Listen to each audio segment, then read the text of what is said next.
এই মুহূৰ্তৰ এটা গুৰুত্বপূৰ্ণ খবৰ কিয়নো প্ৰজ্ঞান ভাৰতী আঁচনিৰ অধীনত এইচএছৰ স্কুটি মেট্ৰিকৰ আনন্দৰাম বৰুৱা এৱাৰ্ড আৰু নৱম শ্ৰেণীৰ চাইকেল বিতৰণিৰ ডিষ্ট্ৰিক্ট ৱাইজ যি সময়সূচী পূৰ্বতে নিৰ্ধাৰণ কৰা হৈছিল এতিয়া এই সময়সূচী সলনি কৰা হৈছে আৰু এখন নতুন তালিকা ইতিমধ্যে প্ৰকাশিত হৈছে আৰু এই তালিকা অনুসৰি এতিয়া সকলো জিলাতে বিতৰণ কৰা হ'ব এই এৱাৰ্ডসমূহত কোন জিলাতে কেতিয়া বিতৰণ কৰা হ'ব বা কোন জিলাসমূহত কোন কোন মন্ত্ৰী উপস্থিত থাকিব আৰু কোন কোন জিলাতে মুখ্যমন্ত্ৰী উপস্থিত থাকিব সেয়াও এই তালিকাখনত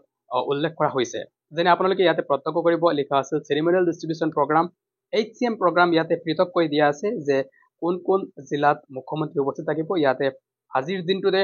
যি অনুষ্ঠান বা যি কাৰ্যসূচী হৈছে এইটো হৈছে কামৰূপ মেট্ৰ' আৰু কামৰূপ ৰুৰেলৰ আৰু ইয়াতে মুখ্যমন্ত্ৰী উপস্থিত আছিলে ঠিক একেদৰে গোলাঘাট যোৰহাট নগাঁও লখিমপুৰ আৰু ডিব্ৰুগড়তো মুখ্যমন্ত্ৰী উপস্থিত থাকিব আৰু কোনদিনা হ'ব ইয়াতে লিখা আছে গোলাঘাটত 13 ডিচেম্বৰত আৰম্ভণি হ'ব এই বিতৰণী অনুষ্ঠান যিটো যোৰহাটত 14 ডিচেম্বৰ নগাঁও 20 ডিচেম্বৰ লখিমপুৰ 22 ডিচেম্বৰ এনেদৰে দিয়া আছে এতিয়া আপোনালোকক আমি একেলগে দেখুৱাই দিব বিচাৰো মুঠ 35 ডিষ্ট্ৰিক্টৰ কোন তাৰিখতে কোন জিলাতে এই প্ৰজ্ঞান ভাৰতী আঁচনিসমূহৰ ডিষ্ট্ৰিবিউচন কৰা হ'ব আপোনালোকে ইয়াতে প্ৰত্যক্ষ কৰিব মই ইয়াতে আপোনালোকক একে একে কৈ যাম যেনে প্ৰথমতে আছে বজালী ডিষ্ট্ৰিক্টত 12 ডিচেম্বৰ অৰ্থাৎ কালিৰ দিনটোতে এই বিতৰণী অনুষ্ঠান আৰম্ভ হ'ব বা এই বিতৰণী কাৰ্যসূচী আৰম্ভ হ'ব ঠিক একেদৰে বাক্সা ডিষ্ট্ৰিক্টত 16 ডিচেম্বৰ বৰপেটাতে 18 ডিচেম্বৰ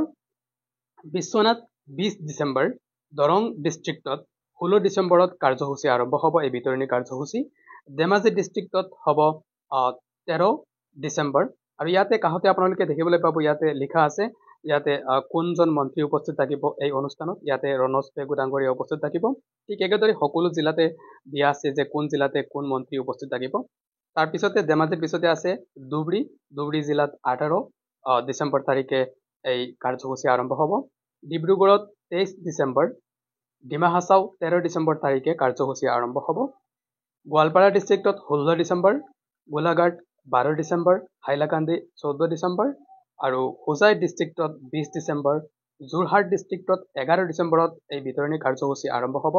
আৰু আপোনালোকে জানে যে এই বিতৰণী কাৰ্যসূচীত আছে প্ৰজ্ঞান ভাৰতী আঁচনিৰ অধীনত স্কুটি এইচএছৰ বাবে আৰু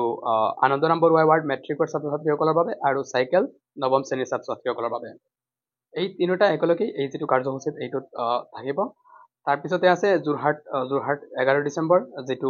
আজিৰ দিনটোতে হৈ গৈছে কামৰূপ 11 কামৰূপ মেট্ৰ' আজি হৈ গৈছে তাৰ পাছতে কাৰ্বি আংলং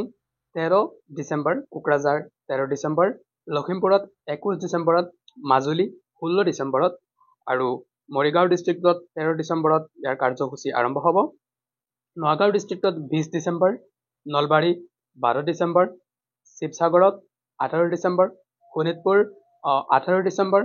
সাউথ সালমাৰা ইয়াতে 18 ডিচেম্বৰ শ্ৰীভূমি অৰ্থাৎ কৰিমগঞ্জত 13 ডিচেম্বৰ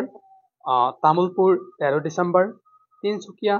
14 ডিচেম্বৰ ওদালগুৰি 17 ডিচেম্বৰ ৱেষ্ট কাৰ্বি আংলঙত 16 ডিচেম্বৰ সকলো মুঠ 35খন জিলা আছে 35খন জিলাৰ মই কৈ দিছো যে কোন কোন জিলাতে কোন তাৰিখতে হ'ব আপোনালোকে এবাৰ ভালদৰে চাই ল'ব আৰু ইয়াৰ লগতে কিন্তু কাহতে উল্লেখ আছে যে কিমান সংখ্যক ছাত্ৰ ছাত্ৰীয়ে এই এৱাৰ্ডবোৰ লাভ কৰিব বাইচাইকেল কিমান ছাত্ৰ ছাত্ৰীয়ে স্কুটি কিমান ছাত্ৰ ছাত্ৰীয়ে এই জিলাত লাভ কৰিব আৰু আনন্দৰাম বৰুৱা এৱাৰ্ড কিমান ছাত্ৰ ছাত্ৰী লাভ কৰিব ইয়াৰ কাহতে লিখা আছে চিফ গেষ্ট হিচাপে কোন মন্ত্ৰীজন উপস্থিত থাকিব তো আপোনালোকৰ সুবিধাৰ্থে এই যিখন তালিকা মই আপোনালোকৰ সৈতে শ্বেয়াৰ কৰি দিম আপোনালোকে ভিডিঅ' ডেছক্ৰিপশ্যনত ইয়াৰ এটা লিংক দেখিবলৈ পাব ইয়াৰ পৰা আপোনালোকে ইজিলি এইখন ডাউনলোড কৰিব পাৰিব আৰু ইয়াৰ পৰা আপোনালোকে নিজে নিজে নিজৰ জিলাৰ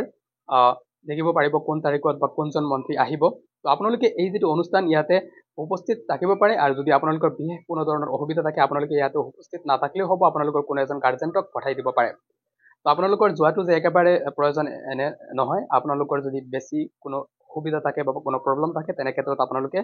নগলেই হ'ব আপোনালোকৰ পেৰেণ্টছ বা গাৰ্জেণ্টক পঠাব পাৰে এই ডকুমেণ্টবোৰ দি ঠিক আছে তো এয়াই আছিল আপোনালোকৰ বাবে এটা জৰুৰী খবৰ আপোনালোকে এই যিটো PDF এইটো আপোনালোকে ভিডিঅ' ডেছক্ৰিপশ্যনৰ পৰা ডাউনলোড কৰি ল'ব আৰু আপোনালোকে এই খবৰটো সকলোকে শ্বেয়াৰ কৰি দিব যে নতুন সলনি হৈছে এই তাৰিখবোৰ কোন জিলাতে কেতিয়া দিয়া হ'ব যাতে তেওঁলোকেও এই বিষয়ে অৱগত হ'ব পাৰে আৰু যদি এই ভিডিঅ'ৰ পৰা আপোনালোক অলপ হ'লেও উপকৃত হয় তেনেহ'লে ভিডিঅ'টো লাইক কৰি বন্ধু বান্ধৱলৈ শ্বেয়াৰ কৰি দিব আৰু চেনেলটো ছাবস্ক্ৰাইব কৰি ৰাখিবলৈ নাপাহৰিব thank you thanks for watching